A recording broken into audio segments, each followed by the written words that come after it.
Assalamualaikum warahmatullahi wabarakatuh.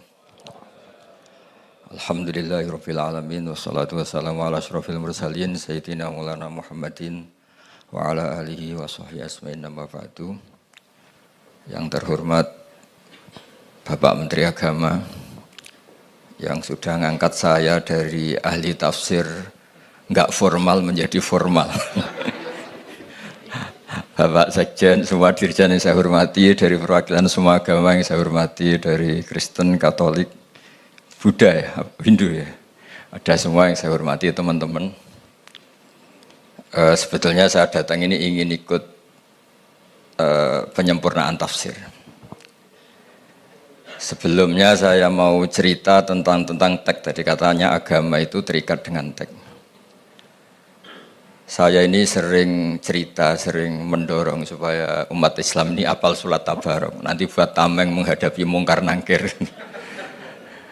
Jadi singkat cerita, ini yang rileks-rileks, gak usah takut bumi kiamat. Nanti bareng-bareng gak apa-apa nanti kalau kiamat. Singkat cerita itu ada orang itu harusnya disiksa. Terus kata orang itu, di hati saya ada surat Tabarok. Kalau kamu nyiksa saya berarti memukuli surat Tabarok yang ada di hati saya. Singkat cerita terus berdebat bersama Allah dibebaskan. Kenapa surat Tabarok spesial? Di situ manusia diingatkan oleh Allah Ta'ala. Aamintum man fis sama ayyakhsifa bikumul ardo fa idza hiya tamur. Kok kamu hidup di bumi tenang-tenang saja? Bisa saja bumi ini tamur. Tamur itu likuifaksi. Di semua tafsir, bukan sebagian, semuanya mengartikan tamur itu tattoribu wa tartafi'u fauqakum. Bumi itu bergelombang, menggeliat, likuifaksi, kemudian bumi ini di atas kamu. Terus potensi lagi kata Allah, apa juga kamu merasa baik-baik saja ketika Allah memutuskan ayursila alaikum hasiba, benda-benda langit jatuh ke bumi. Terakhir Allah juga mengingatkan bagaimana sistem bumi yang bisa menyerap air. Harusnya bumi itu enggak ada air karena bumi itu khasnya itu menyerap air. Qul ara'aitum in asbaha ma'ukum ghauran famay ya'tikum bima imma'in. Bagaimana kalau bumi ini tahu-tahu menghisap semua air kemudian kita tidak menemukan air? Kamu bisa apa kata Allah? Siapa yang bisa mendatangkan air? Lalu dengan peringatan Allah seperti ini orang disuruh hati-hati cara ngelola bumi ini. Makanya saya senang kalau ini ada gerakan-gerakan untuk menyelamatkan bumi. Kata ulama-ulama, takhallaku bi akhlaqillah. Jadi Allah itu begitu bangganya ketika cerita fal yang zuril insanu ila ta'ami anna sababnal ma'a sabba thumma syaqqaqnal arda syaqqa fa ambasna fiha habba wa inaba wa qadba wa zaituna wa nakhla wa hada'iqa hulba mata'al lakum wa li'an'amikum. Kata Allah, lihat prestasi saya kata Allah. Prestasi saya itu menumbuhkan beberapa bijian, beberapa makanan, buah-buahan yang kamu butuhkan supaya kamu hidup di bumi ini nyaman. Mata allakum wali an'amikum. Sehingga dalam sebuah hadis diterangkan tidak ada orang muslim, tidak ada manusia yang menanam pohon kemudian berbuah dan dimakan oleh manusia maupun binatang kecuali itu menjadi sedekah. Begitu juga ketika Allah ngeritik orang-orang yang jahat, yang tidak baik, kata Allah, wa idza tawalla sa'a fil ardi liyufsida fiha wa yuhlikal hartha wan nasl. Jadi ciri utama orang yang tidak baik itu adalah wa yuhlikal hartha wan nasl. Yang merusak tanaman, merusak tetumbuhan, wan nasl merusak populasi. Sehingga populasi ini harus kita jaga. Yang terakhir saya memang datang untuk penyempurnaan tafsir, saya ada banyak-banyak. Nanti dosanya yang ngatur saya tambah banyak nanti. Saya ini tadi bilang ke Pak Menteri ini kan dekat sekali sama Pak Gure. Saya ini baru ini datang di Kemenang karena saya lama sebagai penekun tafsir. Kalau nggak dapat SK dari Menteri, lama-lama dikatakan non formal, lama-lama dikatakan ilegal. Gitu. jadi ini saya datang demi status legal formal. Ya tapi kalau kembali ke ilmu hakikat, saya ini sudah legal semenjak dulu karena yang memerintahkan ngajar Quran itu Allah Subhanahu wa taala. Kebetulan di dunia khalifah itu diambil oleh Menteri Agama. Jadi monggo didengar saja fatwa Menteri Agama. Wassalamualaikum warahmatullahi wabarakatuh.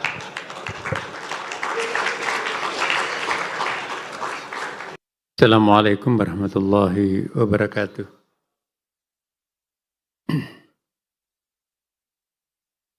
Alhamdulillahirabbil alamin.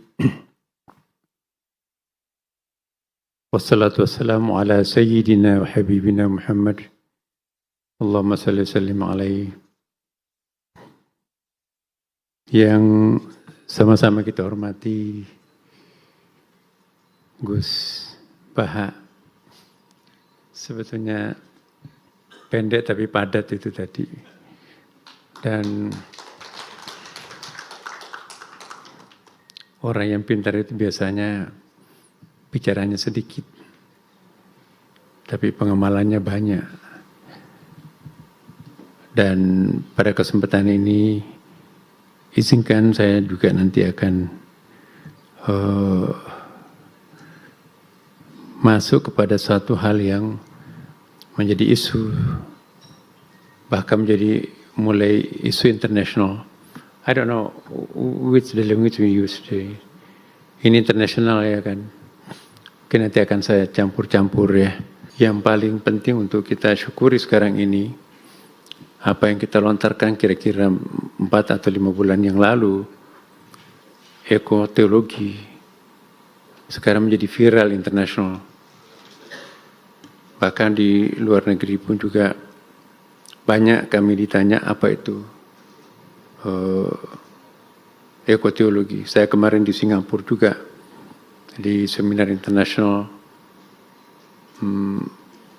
memberikan satu bagi teman-teman panitia di situ agak surprise ya, karena saya mengajak kawan-kawan dalam seminar lintas agama itu sama-sama bertransformasi dari sebuah sistem teologi yang struggle kepada sebuah sistem teologi yang nurture, sebuah sistem teologi yang maskulin kepada teologi yang lebih feminin.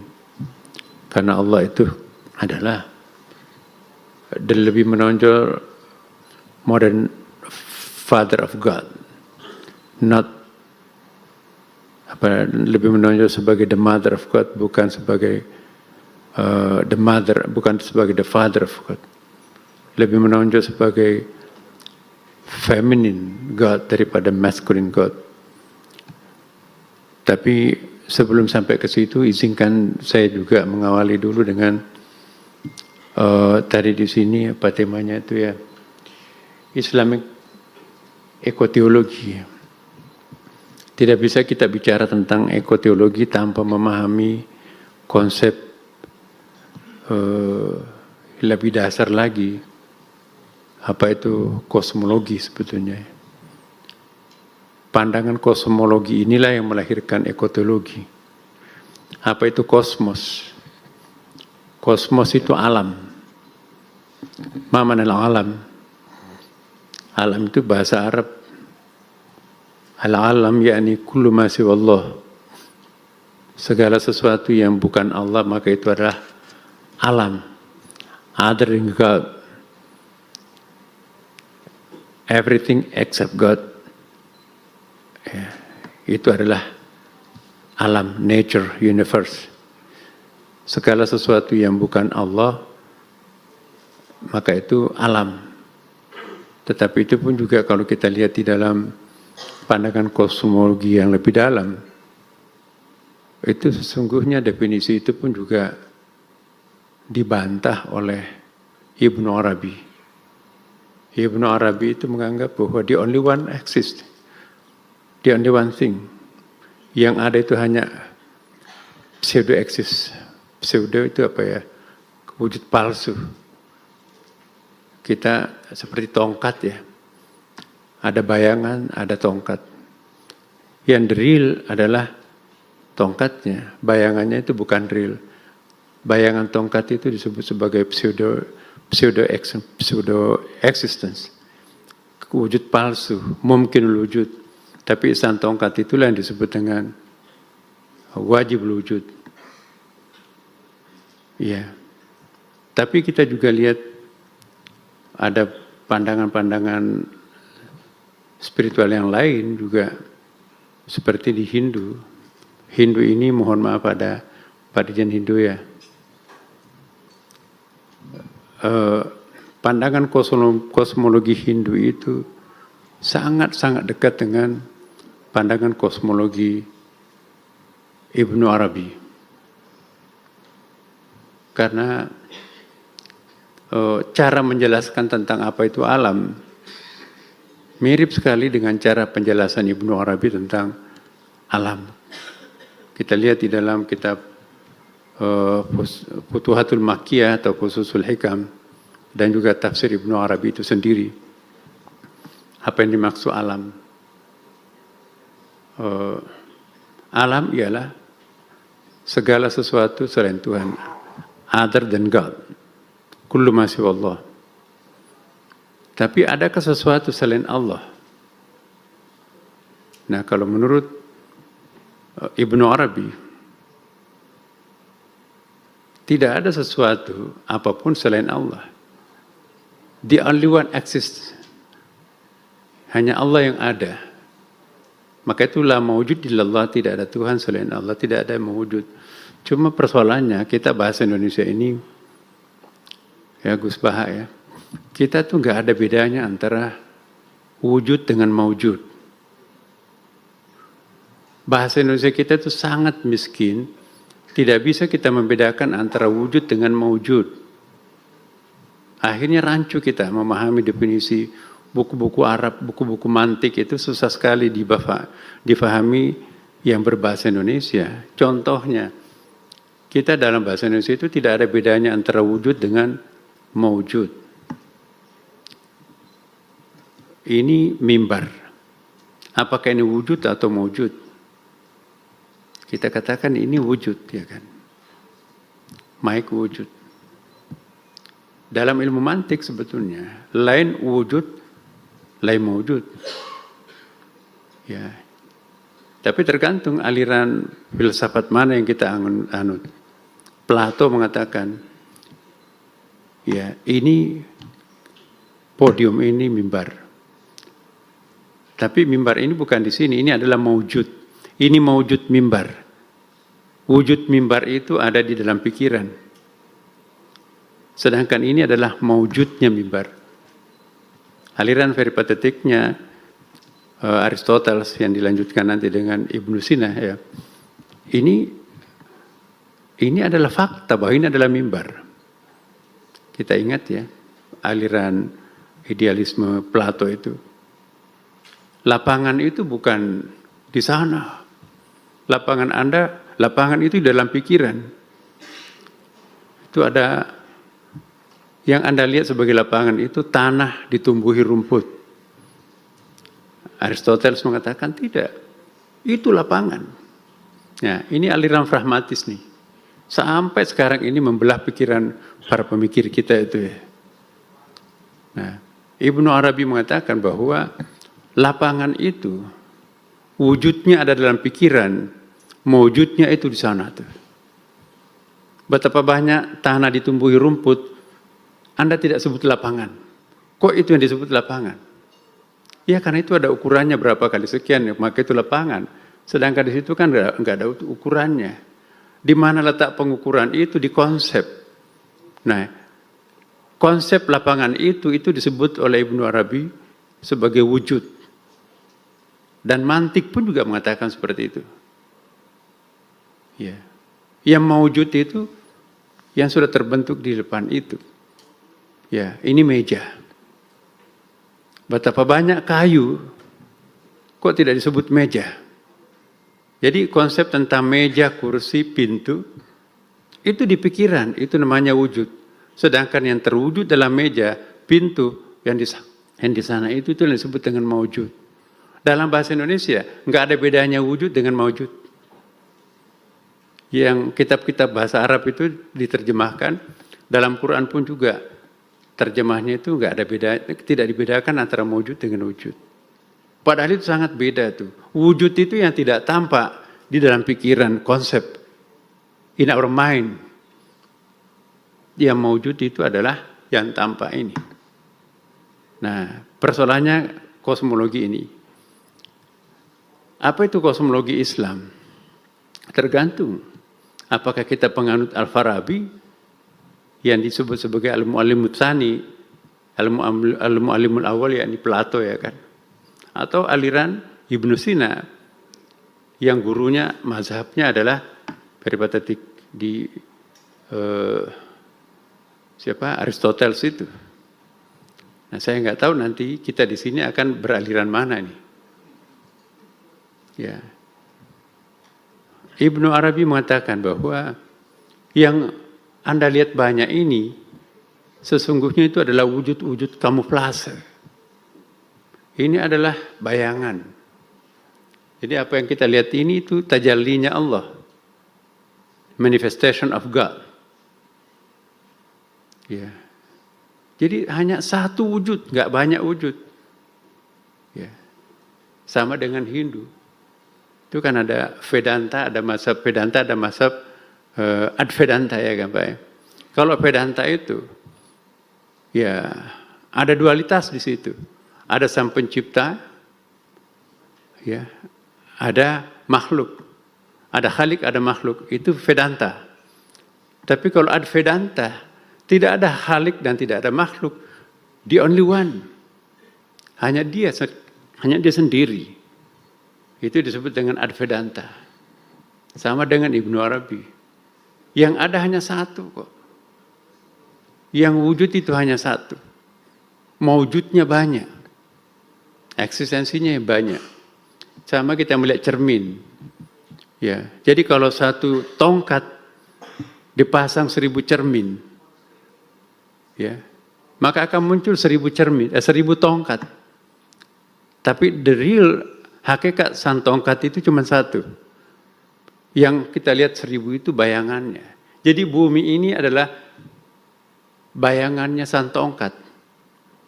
Tapi kalau kita lihat cermin itu secara mikro, oh ini ada Jawa, ada Sulawesi, ada Amerika. Itu secara mikro cermin itu kita lihat. Ya. Kalau kita lihat cermin atas, oh ada langit. Tapi secara mikro kita lihat di langit itu juga ada bintang. Jadi apa yang ada ini adalah bayangannya sang dia yang ada. Nah, berarti yang ada yang banyak ini siapa sebetulnya? The many is the oneness, and the one is the many. Jadi siapa yang tampil sebagai Istiqlal? Ya, the only one Istiqlal. Tapi kalau kita masuk ke Istiqlal, ada 12 tiang besarnya, ada mimbar, ada mihrab, ada kubah, ada dindingnya, ada karpetnya. Ada ribuan entitas di situ yang menampilkan Istiqlal. Tapi siapa sebetulnya Istiqlal itu? The only one, hanya satu Istiqlal. Tapi yang menampakkan Istiqlal itu siapa? Banyak sekali kan. Jadi yang satu itu, yang banyak itu. Ya kan? Itulah yang al-kathra fil wahdah wal wahdah fil kathra. Yang the one is the manyness. Yang banyak itu yang satu itu. Maka itu ada tauhid, ada wahid, ada ahad. Dalam bahasa Arab, ya kan. Tauhid itu artinya begini. Sapu lidi, berserakan. Kita himpun menjadi satu kesatuan, maka itu tauhid. Ya Gus Bahaya. Jadi disatukan menjadi satu kesatuan itu tauhid. Kalau wahidun itu sapu lidinya berdiri sendiri itu. Tapi kalau ahad, substansi yang membentuk sapu lidi itu, ada atom-atom itu, ya kan. Jadi the substance, jauharnya mungkin ya, bukan jauhar juga ya. Ya lain jauhar. Jadi sapu lidi itu aratnya. Apa itu bahasa Indonesia arat itu? Arat itu bahasa Inggrisnya itu accident. Accident itu bukan kecelakaan, tetapi efeknya itu. Jadi substansi yang membentuk sapu lidi itu atom. Itu pun juga atom menurut Demokritos itu bukan atom benda yang paling kecil. Masih bisa dipilah atom itu ada elektron, ada apa lagi? Ada 3 kan? Elektron, proton, satu lagi? Iya. Tapi menurut Thales ada lebih kecil daripada elektron itu, water, air. Iya. Lebih kecil dari air masih ada, kata Anaximenes. Ini filosofi Yunani semua ini. Anaximenes itu adalah uap. Uap itu kalau menguap habis dia. Everything is nothing. The only one existent hanya Allah Subhanahu wa taala. Maka itu wajibul wujud. Jadi yang ada ini hanya bayangannya dia. Ya, jadi kita semuanya adalah tajallinya Allah. Kita tidak punya wujud hakiki. Kita hanya wujud bayangan. Ini agak beda dengan panteisme. Kalau panteisme itu lain lagi. Panteisme itu apa ya istilahnya itu? Al-faid. Faid itu apa bahasa Indonesianya al-faid? Kalau saya berikan pemahaman ini gelas, ada airnya. Saya tumpahkan. Maka tumpahan ini dalam bentuk pohon, ada laut dan seterusnya. Jadi semua ini adalah Tuhan. Itu tumpahan itu jadi Tuhan itu ya. Jadi tidak ada siapapun, semuanya Tuhan. Kita satu kesatuan dan kita semuanya tampil sebagai Tuhan. Saya sebagai manusia, kita sebagai manusia, yang lainnya juga manusia. Maka itu kosmologi panteisme itu segala sesuatu ini adalah sakral. Karena segala sesuatu ini adalah Tuhan. Dia tampil sebenar-benarnya sebagai Tuhan. Ya. Bedanya dengan Al-Ghazali, dia memang tampil, tapi ketampilannya ini adalah bukan hakikatnya, tetapi mungkin wujudnya. Ya, kamuflatifnya muncul. Hakikatnya itu bukan dia sebetulnya. Santongkat itu adalah yang aslinya, sedangkan yang lainnya itu adalah bayangannya. Jadi dengan demikian mirip dengan aliran Advedanta dalam agama Hindu. Jadi tidak ada khalik, tidak makhluk. Khalik makhluk itu sebetulnya dia juga. Nah, cuma kalau kita lihat di dalam Advedanta, ada yang disebut dengan Brahma Saguna, ada Brahma Nirguna. Brahma Saguna itu personal God dalam agama Kristen ya, Katolik. Ada impersonal God, ya kalau dalam padanannya agama Hindu, ada Atma. Jadi impersonal itu adalah Atma. Kalau dalam pendapatnya Ibnu Arabi tidak. Dakhilum fil asya labil mumazajah. Dia masuk pada segala sesuatu tapi tidak bercampur. Wa kharijun anha labil mumazajah, labil muzayalah. Dia keluar dari segala sesuatu, terpisah dengan segala sesuatu ya. Ya, dia keluar dari segala sesuatu tapi tidak terpisah. Nah, itulah dia, sang dia yang maha dia. Jadi apa yang kita lihat ini ialah Tuhan, tapi bukan sang Tuhan. Tidak mungkin ada ini tanpa ada Tuhan. Tidak mungkin ada alam ini tanpa ada sang penciptanya atau sang wujud aslinya. Maka itu disebut alam. Apa yang dimaksud alam? Ma yu'lamu bihi syai'. Apa artinya itu? Ma yu'lamu bihi syai', alam ialah sesuatu yang mengantarkan kita untuk mengetahui sesuatu. Maka itu seakar kata dengan alamat. Alamat itu kan address. Di mana ada alamat pasti ada yang beralamat di situ itu. Nah, jadi di mana ada sesuatu pasti di situ ada Tuhan. Ya kan? Nah, di sini bedanya Ahlussunnah wal Jamaah ini. Di mana ada sesuatu di situ tidak ada Tuhan. Tapi dalam tasawuf, di mana ada sesuatu di situ pasti ada Tuhan. Karena sesuatu itu adalah alam, sesuatu itu adalah alamat, dan sesuatu itu adalah addressnya Tuhan. Ya. Nah, disinilah kosmologi bermain. Pertanyaan singkatnya, sebelum alam ini jadi alam, sembunyi di mana? Ya. Apakah alam ini terwujud dengan sendirinya? Mustahil secara mantik, secara logika kan. Masa ada tanpa ada yang menciptakan? Ya. Kalau alam ini pernah tidak ada, sembunyi di mana sebelum alam itu ada? Bagi kita yang beragama, ya dari Tuhan ya kan. Innalillah wa wa inna ilaihi raji'un. Kalau alam ini dari Tuhan, apakah itu Tuhan sakral? Sakral kan? Kalau Tuhan itu sakral, alam ini berasal dari Tuhan, pertanyaannya apakah alam ini juga sakral atau enggak? Harusnya sakral ya kan? Nah kalau alam ini sakral, termasuk kita juga bagian dari alam kan? Nah inilah aliran tradisionalisme. Menganggap bahwa alam ini sakral, sedangkan aliran modern, ya, filsafat, logika, ya, positivisme, alam ini tidak ada yang sakral. Nah, inilah penyebab kerusakan alam. Sejak munculnya positivisme, jadi ada semacam balas dendam ya. Dulu, sekian lama kita diperbudak oleh alam. Dia anaknya sakit, dari mana dia? Oh, main di sungai. Berarti penjaga sungai itu marah, kasih sesajen ke sungai itu. Dari mana dia? Dia bermain di bawah pohon beringin. Berarti penjaganya itu murka tuh. Kasih sesajen. 3 hari kemudian sembuh. Memang waktunya untuk sembuh kok. Ya.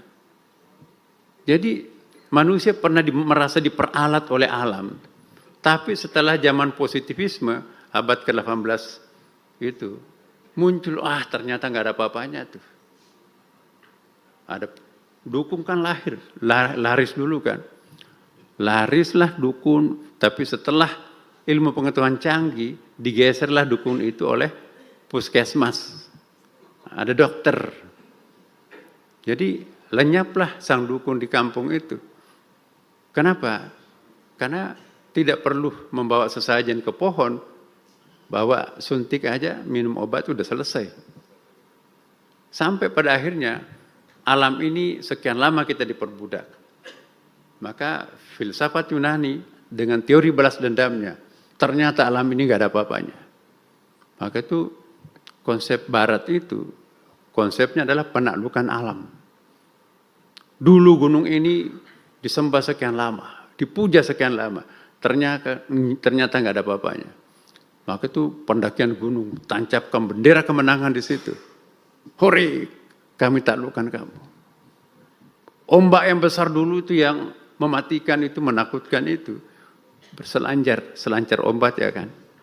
Dulu sungai itu, sekarang arum jeram untuk menaklukkan sang alam itu kan.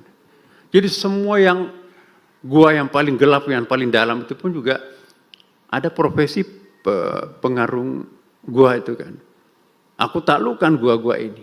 Jadi alam bisa ditaklukkan. Lama-kelamaan Tuhan semakin tergeser. Ternyata kita lihat tokoh-tokoh positivisme itu. Ternyata Tuhan itu bergeser. Tuhan itu energi, lama-kelamaan Tuhan itu tidak ada. Ya, kata gurunya Karl Marx itu kan, Friedrich Hegel. Hegel itu Tuhan, nggak ada itu. Marxisme juga didramatisasi lagi. Agama itu adalah racun kemanusiaan. The opium of our life. Nah, disinilah perlunya kita mengembalikan pikiran yang berantakan ini. Seperti apa pandangan Islam, pandangan Abrahamic religion, pandangan Hindu, Buddha melihat alam semesta ini. Nah, saya ingin ingatkan kembali bahwa ekoteologi ini adalah mengembalikan pandangan semula kita. Alam ini adalah istilahnya Carol Armstrong itu sebagai partner. Alam ini adalah partisipan, berpartisipasi untuk mengeksistensikan kita, mewujudkan kesempurnaan kita. Alam ini partner, bukan sebagai objek. Nah, kesalahan kita selama ini, alam itu hanya dijadikan sebagai objek. Nah, inilah Profesor Lin menganggap penyebab rusaknya alam ini adalah Abrahamic religion. Agama anak cucu Ibrahim inilah yang merusak alam. Karena kitab sucinya mendeklarasikan inni ja'ilun fil ardi khalifah wa sakhkhara lakum ma fis samawati ma fil ardh. Terjemahnya kan begitu. Kami tundukkan kalian alam semesta ini. Konsep taskhir ini nanti perlu diperbaiki Pak Prof. Apa sih yang dimaksud taskhir? Wa sakhkhar lakum ma fis samawati wal. Kami tundukkan alam semesta ini. Apa yang dimaksud dengan taskhir? Sakhara dalam semantiknya itu apa? Ini ja'ilun fil ardi khalifah. Kami tunjuk kalian sebagai khalifah representatif aku di muka bumi ini. Sama juga dalam kitab Mazmur kan Pak. Kitab Kejadian itu ya. Manusia itu adalah penguasa alam semesta. Ya. Tapi kita lihat agama Hindu tidak. Alam ini sejak dulu dianggap sebagai partner. Ya. Pohon yang sudah berdaun 40 lembar ke atas itu sudah ada penghuninya.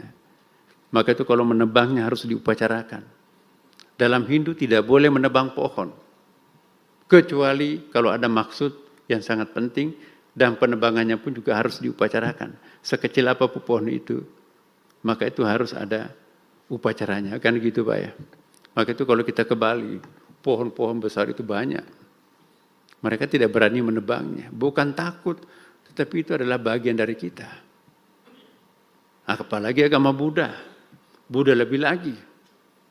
Ya konsep Tatuan Asi. Engkau adalah aku adalah engkau.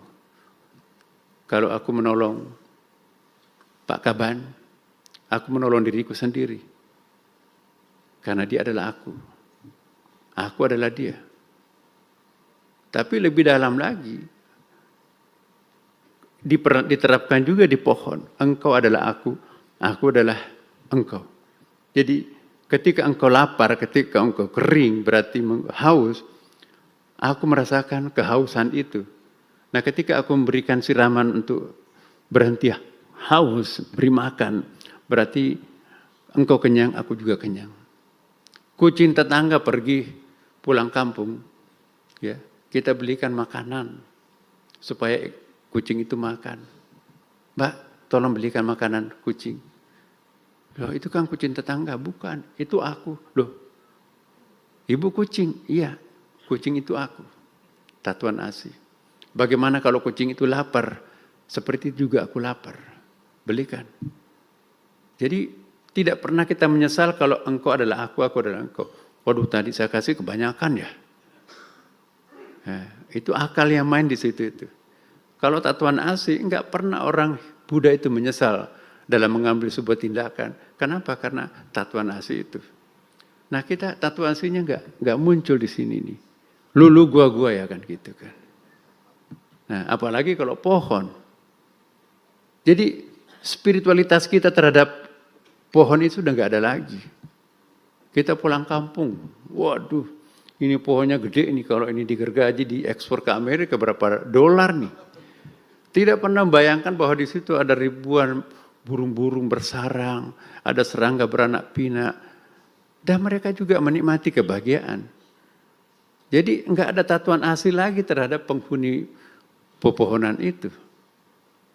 Dan pohon itu sendiri juga makhluk hidup ya kan. Kita pulang.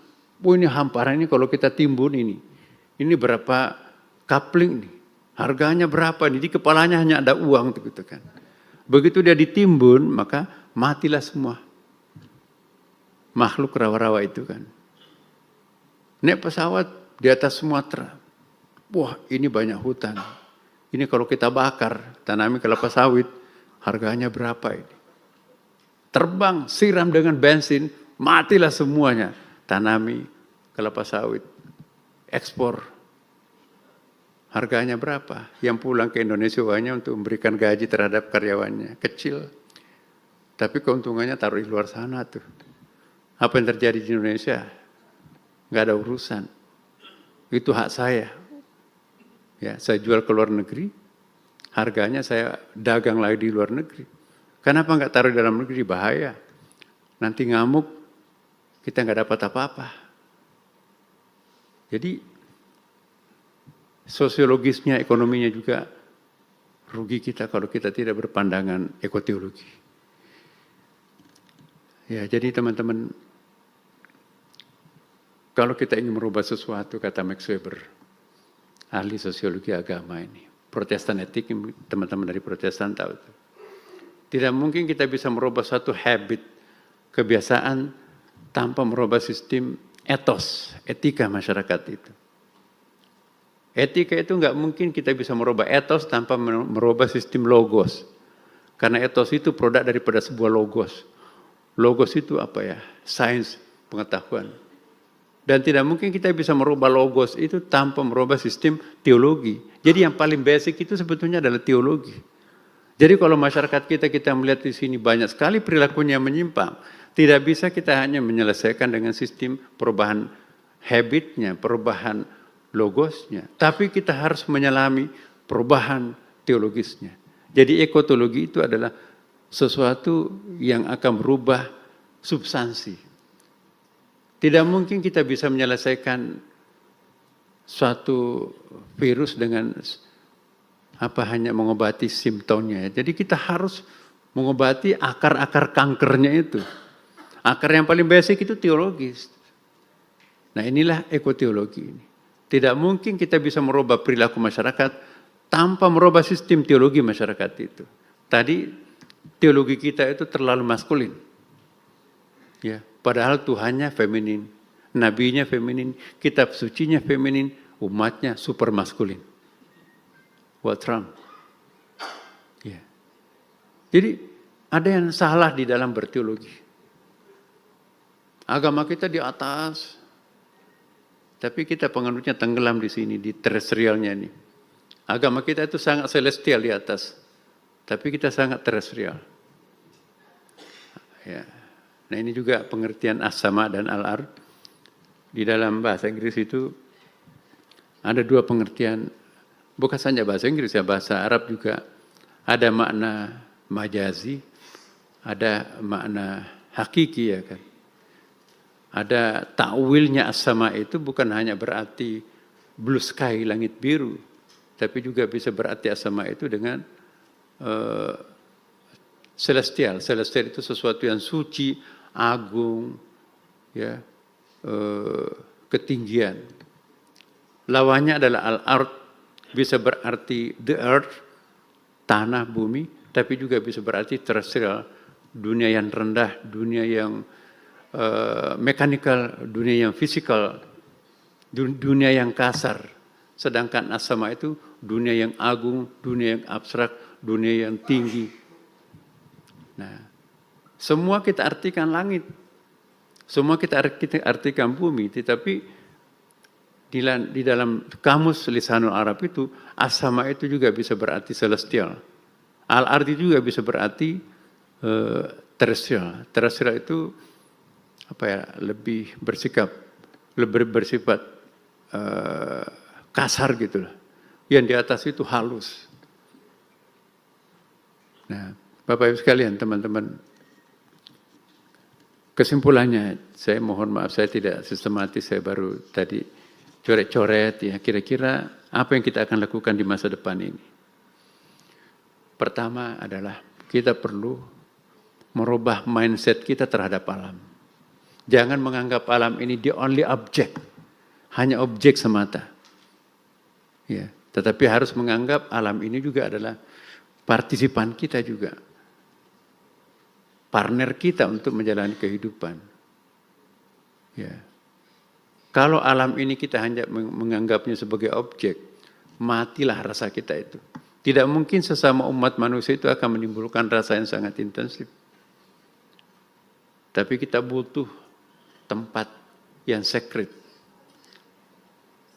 Manakala orang kehilangan ruang dan waktu yang sakral, maka pada manusia itu, pada saat itu manusia itu akan kering.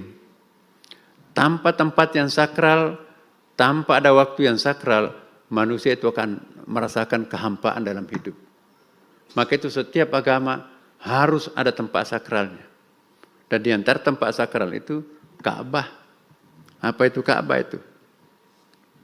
Jadi bisa kita katakan incarnation of God itu. Inkarnasi wujud, perwujudannya Sang Dia yang Maha Sakral. Ya, apa itu candi? Ya, apa itu gereja? Apa itu masjid? itu adalah tempat yang sangat sakral. Dan dibutuhkan konsep sakral itu untuk menundukkan maskulinitas jiwa kita. Maka itu kalau kita ke masjid, tahiyat masjid 2 rakaat, Allahu Akbar. Ya kan? Tutup aurat, bersihkan diri wudu, menghadap ke kiblat. Terasa sekali bahwa masjid itu menjinakkan pikiran liar kita. Terasa sekali masjid itu ya membersihkan batin kita. Tapi kalau masjid itu seperti rasa pasar, rasa kantor hilang. Maka itu ada larangan terhadap masjid, tidak boleh berjual beli, ada hadis Nabi kan. Masjid itu harus disakralkan.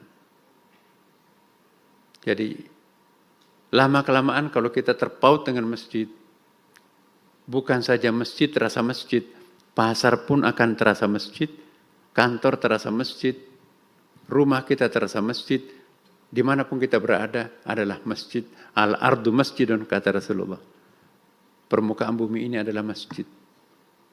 Tapi kalau masjid sudah tidak sakral, akhirnya masjid rasa pasar, masjid rasa kampus, dan seterusnya. Hilanglah kesakralan itu.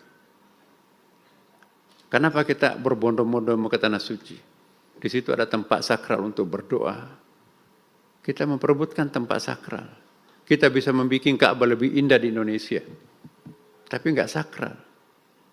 Kenapa kita ngejar Ka'bah di Mekah? Karena di situ adalah meeting point kita dengan Tuhan. Itulah yang biasa disebut dengan sacred place. Di samping sacred place ini, tempat yang harus sakral, waktu juga harus sakral. Manakala ada orang sudah kehilangan waktu-waktu sakralnya, maka hatinya pun juga akan hampa. Itulah nanti akan menjadi nafsu yang liar, pikiran yang liar. Maka itu kita perlu waktu-waktu khusus yang sakral. Ya. Wa minal laili fatahajjad bihi nafilatan lak asa yab'atsaka rabbuka maqama mahmuda. Ya kan? Siapa yang ingin mendapatkan ketinggian martabat, fatahajjad, sujudlah di malam hari. Ya kan? Man talabal ula syarul layali. Barang siapa yang mendambakan ketinggian, maka begadanglah di malam hari, bukan main game tentunya. Ya, tapi ya sujud. Inilah message. Kita perlu merawat. Kalau kita tidak bisa mensakralkan semua space, minimum ada lokal-lokal tertentu yang harus disakralkan. Ya. Di rumah kita pun juga harus ada tempat sakral yang kita sebut musala kecil. Ya. Di sela-sela lemari pasang sajadah, tembus langit itu. Jangan ganti-ganti tempat salat, kata para sufi. Ya. Jadi ada tempat-tempat khusus yang bisa kita sebut sebagai incarnation of God, yang kita sebut sebagai sacred place, supraterrestrial, atau biasa disebut dengan the Holy Land. Jadi Holy Land itu tanah suci. Ya, subhanalladzi asra bi 'abdihi lailan minal masjidil haram ila masjidil aqsa alladzi barakna. Jadi ada tempat berkah. Dalam Al-Quran itu ada feng shui. Apa itu feng shui? Tempat-tempat tertentu yang sakral, yang sacred. Katolik apalagi Pak ya, ada tempat sakral itu. Maka itu kalau kita masuk di gereja Katolik, terasa ada sentuhan altar tuh ya. Altar bagian depannya sengaja didekorasi sedemikian rupa. Begitu kita masuk ke sana itu ada bayangan suasana batin yang aktif. Maaf, Kristen, lain lagi falsafahnya. Semua space harus sama. Ya, dindingnya segi 4 itu ada egalitarian di situ. Tidak boleh mengistimewakan satu space, nggak ada altar yang harus istimewa. Tapi itu pandangan hidup di situ. Ya. Bagaimana dengan masjid? Apakah masjid harus didandani? Ada juga larangan mendandani masjid, ya kan. Nah, di dalam Al-Quran banyak sekali ayat yang mengingatkan kita bahwa itu ada tempat yang sangat berkah. Misalnya surah Al-Qasas ayat 30 itu kan. Falamma atahanu dia min syatil wadil aymani fil buqatil mubarakah. Jadi ada lembah yang berkah. Ya kan? Dan bahkan di dalam surah Taha itu fakhla'na alaika. Ya. Jadi bukalah sepatunya, bukalah sandalannya. Ya.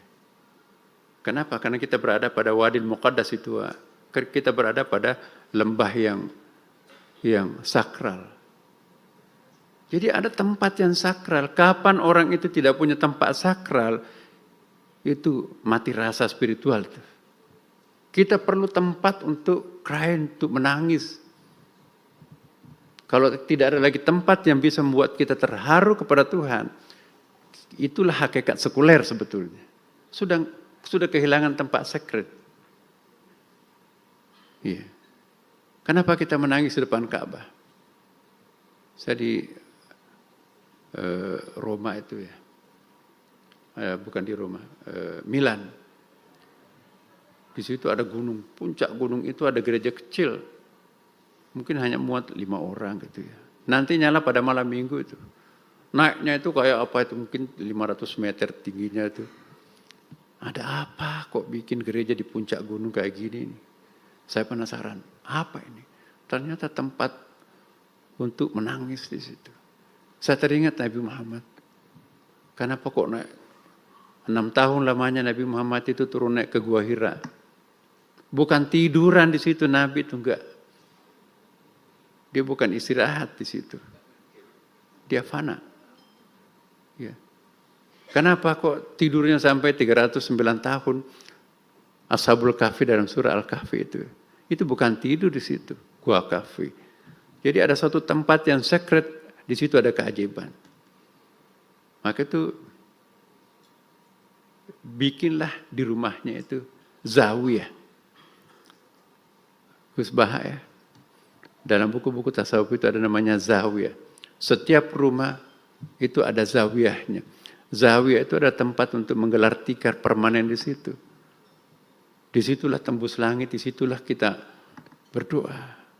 Disitulah tempat sakral kita. Itulah tempat yang sakral.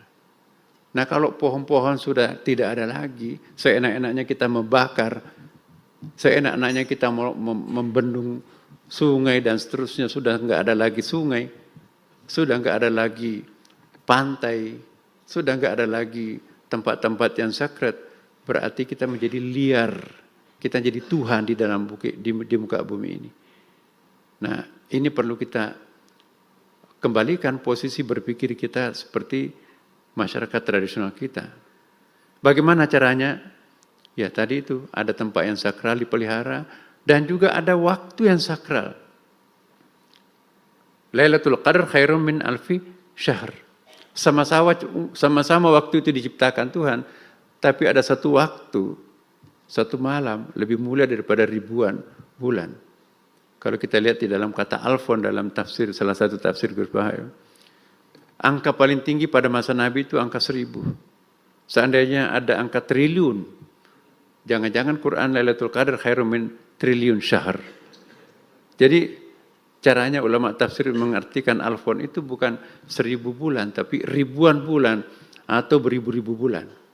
Karena itu kan ada angka maksimum pada waktu itu.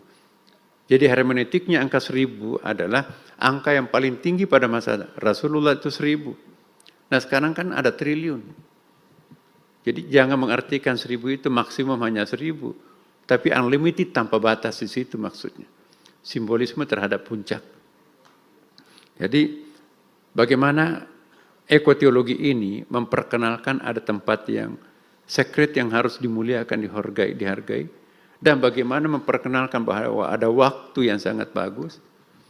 Hari Jumat itu Sayyidul Ayyam, Ramadan itu adalah Sayyidul Syahr, sama juga dengan agama kita yang lain. Ada hari-hari tertentu yang mulia kan Bapak Ibu.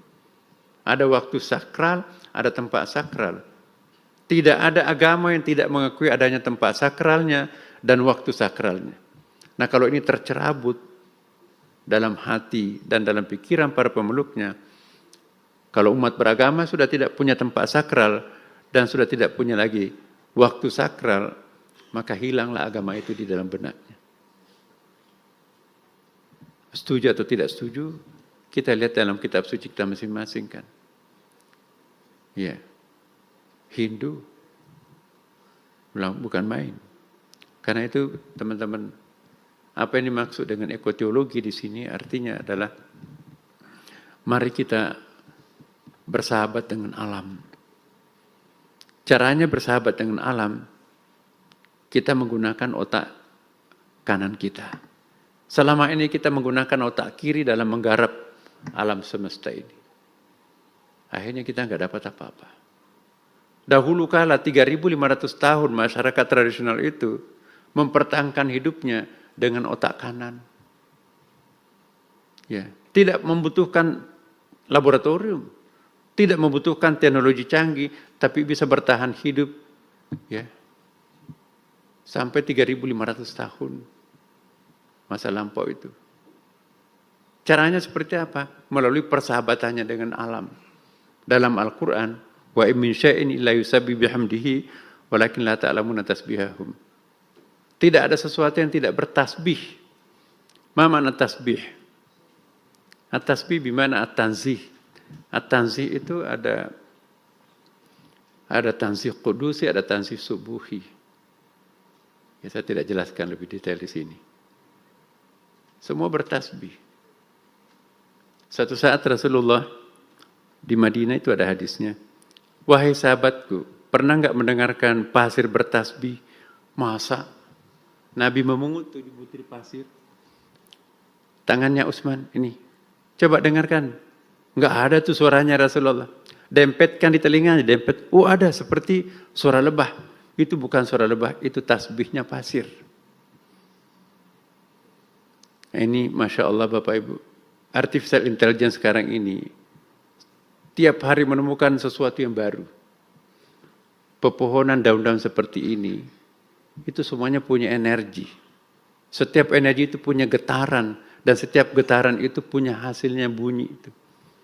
Jadi daun-daun ini, itu ada energinya. Energi itu ada getarannya. Getaran itu menghasilkan bunyi.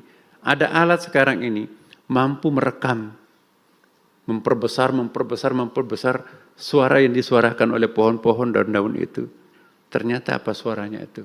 Tasbih. Ya.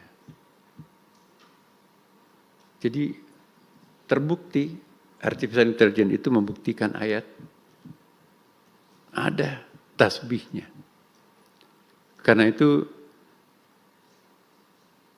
yusabbihu lahu ma fis samawati wal bertasbih semua. Kalau mereka itu bertasbih, tasbih artinya memuji dengan cinta. Tidak mungkin orang memuji tanpa emosi kan? Bisa enggak mencinta tanpa emosi? Enggak kan? Kalau segala sesuatu itu mencinta, memuji, bertasbih, pasti artinya segala sesuatu itu juga punya emosi kan? Kita lihat buku the bestsellernya siapa itu? The Hidden Mystery of Water itu.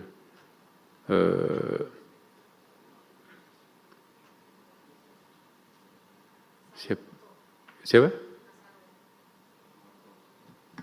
Ya, Masaru Emoto ya. Dia Shiba University di Jepang. Itu dipresentasikan tahun 1995 ya.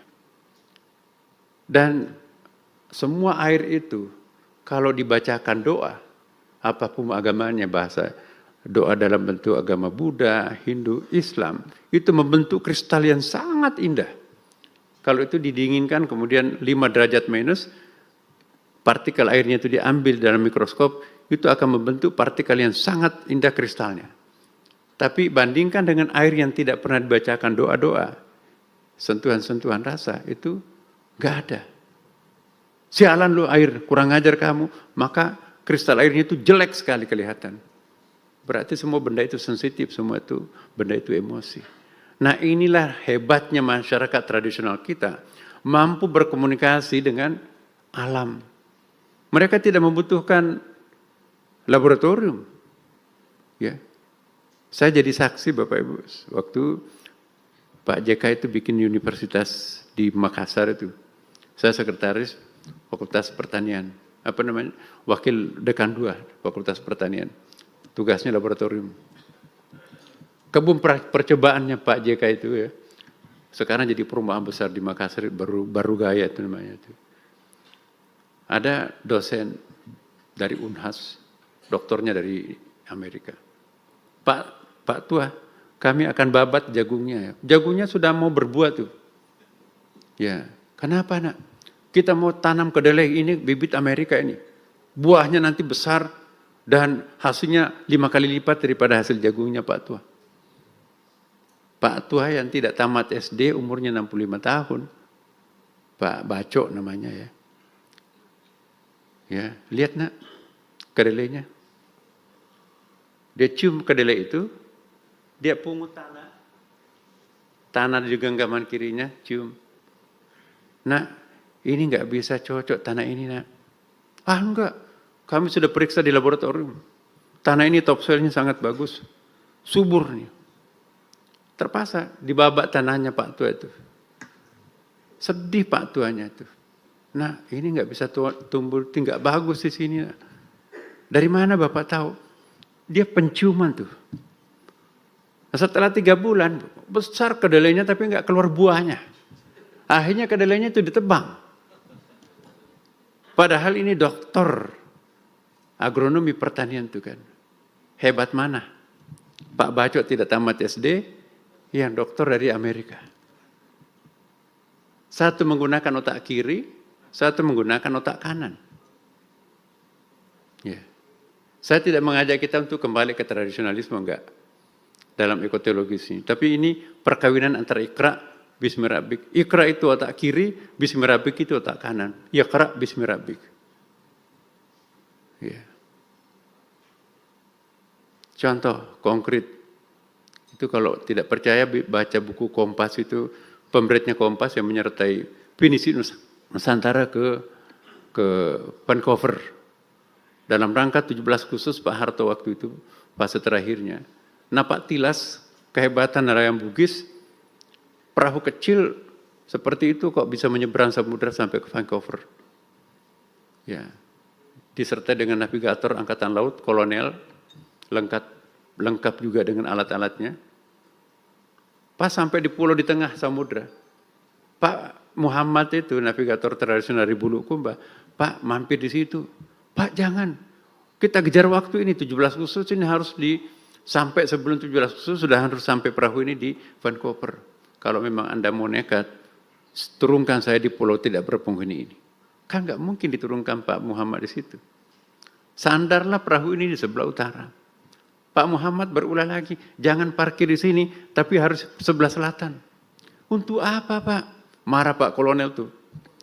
Ini kalau kita jalan berapa jam bisa kejar waktu ini? Ini terang begini kok. Enggak nak. Jangan. Pindahkan perahunya ke sini. Tidak sampai 2 jam setelah itu kata penulis Kompas, seorang Katolik ya. 2 jam kemudian cuaca berubah. Seandainya parkir perahunya di sini, hancur perahu ini terhantam ombak. Di sini terlindung di sini. Kira-kira 2,5 jam kemudian, Pak Muhammad, ayo jalan. Giliran kolonelnya jangan dulu Pak, masih gelap. Enggak apa-apa jalan. Tidak lama setelah jalan, terang kembali langit. Satu menggunakan navigator, satu menggunakan firasat. Ya, Pak Barudin Lopa disertasi loh penelitian ilmiah. Tanam kakinya di laut. 4 menit sebelum melaut. Oh, jangan melaut. Perubahan cuaca terjadi di sana. Nasi bungkusnya bawa pulang. Kata istrinya nelayan itu, kenapa pulang Pak? Ada pesan, jangan melaut. Ada perubahan, ya udah. Anak muda yang tidak mengindahkan pesan laut itu, nekat pergi ke sana. Perahunya terbalik, dianya pun juga hampir mati. Jadi upacara laut yang dilakukan oleh orang Mandar di Sulawesi Barat itu bukan bid'ah, bukan musyrik. Dia konsep persahabatannya dengan laut. Nah, wah, itu kalau mata Wahabi melihat itu bahaya ini. Ini upacara laut. Kami salat, saya tidak menyembah laut. Laut itu sahabat saya. Ya. Tidak ada benda mati kan. Nah ini persepsi kita. Orang sekuler menganggap ini perbuatan nggak masuk akal, konyol. Tapi bagi nelayan tradisional Mandar itu, upacara laut itu adalah persembahan sahabatnya. Nabi kan juga bersahabat dengan alamnya. Jadi ketika mimbarnya Nabi diganti, nangis tuh. Ya. Ada hadisnya kan? Ada 7 hadisnya itu tentang mimbar. Apa yang engkau minta wahai sahabatku? Mau enggak aku tanam di pinggir kali atas izin Allah, kan Nabi punya mukjizat. Kamu akan hidup memberi makan orang. Atau engkau nanti akan hidup di surga memberi buahmu kepada para penghuni surga. Ya. Bisik-bisik, berdirilah seorang jamaah Jumat itu kan ada ibu-ibu yang ngasih mimbar istilahnya itu. Apa jawabannya Rasulullah? Dia memilih untuk memberi makan para penghuni surga. Ya. Setelah sholat Jumat, sahabat yang bertanya itu menggendong bekas mimbar itu pulang ke rumahnya. Ini bukan mimbar biasa. Bisa menangis, komunikasi dengan Nabi, dan memberi makan penghuni surga. Di depan Rasulullah dia gendong pulang ke rumahnya. Jadi memelihara barang antik itu bukan bid'ah. Ya. Jadi persepsi kita tentang alam ini Bapak Ibu. Inilah yang kita maksudkan dengan ekoteologi, bukan mengajak untuk mistisisme, dinamisme, animisme. No. Kita tahu ada syirik. Ya. Syirik itu jangan terlalu general definisinya. Karena tidak ada benda mati kan. Ya. Suatu saat ada hadis nih. Ada pinggir kota Madinah, ada salat menghadap ke pohon. Kelihatan sahabat lapor kepada Rasulullah, ya Rasulullah ada orang di situ nggak pernah kelihatan wajahnya selama ini. Dia salatnya menghadap ke pohon. Ciri-cirinya apa kata Rasulullah? Pokoknya begini, oh itu bukan orang biasa, itu Nabi Khidir. Kembali, sampaikan salam saya, tidak bisa menjumpuinya karena ada tamu. Ya, begitu disampaikan, yang mulia, salamnya Rasulullah, minta didoakan supaya sukses menjalankan misi kenabiannya. Ya, akhirnya pergi, hilang orang tua itu. Itu Nabi Khidir. Apakah Nabi Khidir musyrik karena salatnya menghadap ke pohon? Ya, bagi orang awam itu menyembah pohon. Tapi bagi orang Ibnu Arabi, bagi Khidir, semuanya ini adalah dia kok. Ya. Ada yang menarik dari Ibnu Arabi itu. Kalau Anda menyembah batu, tidak musyrik. Selama engkau menyamakan semua batu-batu yang lain. Kalau engkau menyembah batu ini, tidak menyembah batu yang satu, itu musyrik. Selama engkau sadar bahwa yang engkau sembah itu siapa. Fa'ainama tuwallu fatamma wajhullah. Kemanapun kalian menghadapkan mukamu, engkau akan menjumpai wajah Tuhanmu. Jadi siapa yang tampil dalam bentuk apapun, itu wajah Tuhan. Kalau yang disembah itu adalah wajah Tuhan, bagi orang yang sudah sampai makam paling di atas, apakah itu musyrik? Ya. Jadi hampir tidak ada yang musyrik. Kalau orang itu pemahaman ma'rifahnya sudah tingkat tinggi. Yang musyrik itu kalau jahil. Jahilun itulah apa ya, gafil misalnya. Laqad kunta fi ghaflatin min hadza fakashafna anka ghita'ak fabasarukal yawma hadid. Ya. Kalian itu adalah tidak ngeh kata Quran. Saya enggak tahu ini Gus. Saya kok enggak puas terjemahan bahasa Indonesianya itu, Kementerian Agamanya. Laqad kunta fi ghaflatin min hadza. Kalian itu dalam keadaan lalai. Lalai itu kan konotasinya lain. Lebih bagus kalau di bahasa Jawakan itu. Al-ghafil itu enggak ngeh. Iya kan? Banyak orang saya lihat di sini. Saya enggak ngeh kalau ada Gus Baha di sini nih. Begitu saya perhatikan, oh ada Gus di sini. Ya, fakashafna angka kita lalu tersingkaplah. Oh iya. Jadi mukasyafa itu artinya consciousness, awareness kita itu sadar kita. Oh iya. Jadi al-ghafil itu jangan diartikan lalai. Tergantung konteksnya juga sih sebetulnya.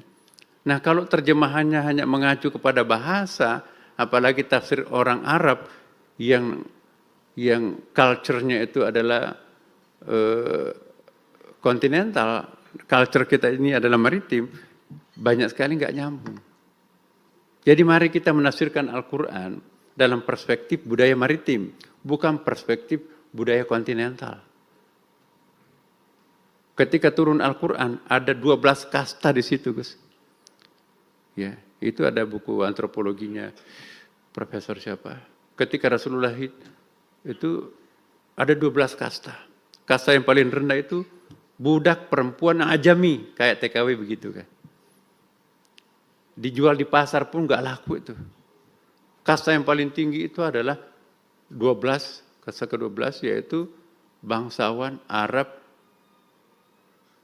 laki-laki, Quraisy, Bani Hashim. Wah itu setengah dewa itu. Tapi yang paling bawah itu. Dalam konteks seperti itu Quran turun. Nah, itu terkait dengan jilbab. Asbabun nuzulnya jilbab itu kan. Kita lihat.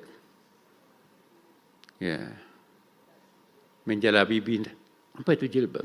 Jadi yang bisa pakai jilbab pada waktu Nabi itu adalah kasta 6 ke atas. Yang di bawah 6 ke bawah itu enggak boleh pakai pakaian kerajaan, pakaian kehormatan. Itulah yang disebut dalam ayat berikutnya. Zalika adna ayyurafna fala yudzaini. Yang demikian itu supaya Anda sadar, supaya Anda selamat, jangan disakiti. Jadi ada seolah-olah ada karinanya, ada ilatnya di situ. Perintah penggunaan jilbab itu. Nah dari situlah pemikir-pemikir moderat Mesir, kalau enggak ada fitnah, maka sesungguhnya tidak mesti harus menggunakan jilbab atau cadar. Tapi ini bukan kata saya loh, nanti wah Menteri Agama melarang orang pakai ini lain lagi. Jadi ini wacana, ini akademik sih. Nah Bapak Ibu sekalian, 2 tema menjadi satu pada kesempatan ini, maaf panjang ya. Pertama adalah tema teologi, ekoteologi, yang kedua adalah tafsir. Saya mohon penafsiran kita nanti itu, Prof. Darwis dan kawan-kawan, semua orang punya hak. Dan Allah memberikan hak setiap orang. Culture juga punya hak. Ada namanya, dalam antropologi itu ada disebut dengan culture right, hak budaya. Jadi ada hak budayanya orang Arab memahami Al-Quran berdasarkan perspektif budaya Arabnya. Tapi kita kan juga punya culture right. Budaya maritim kita juga punya hak budaya kita untuk menafsirkan Al-Quran menurut perspektif budaya kita kan. Jadi culture right itu juga perlu dipakai untuk memberikan kepemihakan terhadap our culture, kultur kita juga. Nah setiap orang punya culture dan setiap orang punya hak untuk memahami Qur'annya dalam perspektif di mana dia berada. Nah yang enggak pas itu kalau kita menggunakan culture right-nya orang dalam different culture, nah kita di sini juga berada dalam culture yang berbeda, mengcopy paste culture yang ada di sana, penafsirannya orang yang ada di sana, dan kita pun juga menafsirkan Al-Quran dengan culture kita yang berbeda. Seharusnya culture kita juga digunakan memahami Al-Quran. Jadi not necessary to be Arab people for the best Muslim. Kita bisa menjadi tetap orang Indonesia, orang Jawa, tapi juga pada saat yang bersamaan bisa menjadi the best Muslim. Ya kan? The best Muslim itu tidak mesti harus menjadikan diri kita mirip Arab. Kita menjadi orang Bugis, orang Batak, orang apapun. Tapi inna akramakum indallahi atqakum. Nah, kalau pemahaman kita memahami Al-Quran seperti ini, saya kira kita akan memperoleh suasana keberagamaan yang berbeda. Jadi fanatisme keagamaan kita itu kadang-kadang muncul karena bukan berdasar pada the substance of Quran itself, tapi mengcopy paste penafsiran orang lain, padahal mereka culture-nya berbeda dengan kita. Apakah menyimpang kalau kita berbeda tafsir dengan mereka? Belum tentu. Kita akan punya hak untuk menafsirkan Quran itu. Karena Quran itu bukan hanya untuk orang Arab, untuk orang Indonesia juga, dan untuk orang siapapun juga. Nah, inilah teman-teman, saya mohon betul, mari kita memahami Al-Quran, kitab suci yang kita akan perbaiki tafsiran dan terjemahannya itu dengan perspektif yang lebih komprehensif, ya, lebih profesional, lebih aktual, dan lebih plural. Dan mari kita kembali mengingatkan masyarakat kita betapa perlunya kita tidak mesti harus larut dengan sebuah pemikiran yang didikte oleh otak kiri melulu, tapi kita juga punya hak untuk mengcombine antara otak kiri dan otak kanan. Ingat, Quran memperkenalkan kita metodologi Iqra bismi rabbik. Iqra tanpa bismi rabbik akan melahirkan monster. Bismi rabbik tanpa Iqra akan lahir manusia lumpuh. Iqra bismi rabbik digabung akan melahirkan tren masa depan yang lebih hebat. Semoga Allah memberkati kita semuanya, dan izinkan saya membuka acara ini dengan membaca bersama-sama Bismillahirrahmanirrahim. Assalamualaikum warahmatullahi wabarakatuh.